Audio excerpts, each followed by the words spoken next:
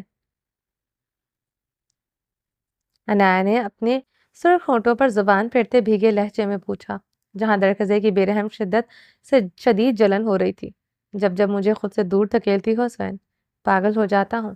تم میری جنونیت ہو، میری دیوانگی ہو۔ تمہارا دور دھکیلنا میرے دل میں چبھن کے ساتھ میرے آنکھوں میں بھی چبھن بڑھا دیتا ہے۔ اسے بیڈ پر دھکیلتے اپنی شرٹ اتارتے ہوئے اس کی طرف بڑھتے اس پر حاوی ہوا تھا۔ مجھ سے دور کیوں رہے یہ راتیں؟ کیوں نہیں تڑپے؟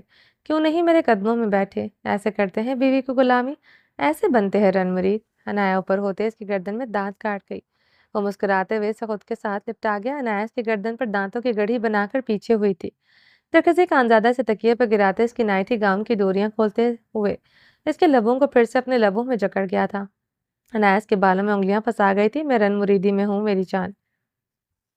کوئی اتنا پیار اپنی بیوی سے کر سکتا ہے کیا؟ اس کے ہونٹوں کا آزاد کرتے بے ترتیب سانسوں کے ساتھ اس کے نکوش پر جھک چکا تھا۔ اس کے نکوش کو اپنے لبوں سے جلساتے اس کی گردن کو چومتے ہوئے اس کی دھڑکنوں پر لب رکھتے نیچے کی طرف بڑھنے لگا۔ وہ اس کی نائٹی اوپر کھسکاتے اس کی بیلی بٹن کی جولری کو اپنے لبوں میں دبا گیا تھا۔ وہ اس کے پور پور پر بے باکی سے لب رکھتے اوپر آتے اس کی آنکھوں میں سوالیہ انداز میں نگاہیں گاڑ گیا۔ مجھے کیا پتا کوئی اپنی بیوی سے اتنا پیار کر سکتا ہے یا نہیں؟ کیا پتا آپ سے بھی زیادہ پیار کرتے ہوں؟ اور شرارتی لہجے میں بولتے درخزے کی گردن میں باہیں حمائل کر گئی تھی۔ تھپڑ ماروں گا سوئن، کوئی بکواس کی۔ جانتی ہو تمہاری لبوں سے میں کسی غیر مرد کا نام بھی نہیں سن سکتا۔ وہ رخ پلٹے اسے کمر سے جکڑے اپنے اوپر کرتے اس کا گاؤن ریموو کر گیا۔ میں نے تو کسی کا نام نہیں لیا۔ عنایا اس کی گردن پر جھکے اس کے دیے گئے نشان کو چومنے لگی۔ درخزے اس کے لبوں کی حدت پر مدہوش ہوتے آنکھیں موند گیا تھا۔ میں یہ بھی برداشت نہیں کر سکتا تم دنیا کے کسی انجان مرد کو بھی مجھ سے بہتر کہو۔ وہ بے ترتیب سانسوں سے بولتے اس کی بالوں کو مٹھیوں میں جکڑے اس کی آنکھوں میں اپنی آنکھیں گاڑتے ہوئے اس کے لبوں کو اپنے لبوں میں پیوست کرنے لگا۔ وہ اس کے لبوں پر ہاتھ رکھ گئی تھی۔ درخزے اس کے روکنے پر جھنجھلاتے ہوئے اس کی ہتھیلی چومنے لگا۔ جانتی ہو خانزادہ ہیں آپ، غیرت جاگ جاتی ہے آپ کی۔ وہ استزائیہ بولتے درخزے کی ناک کے ٹپ پر لب رکھ گئی۔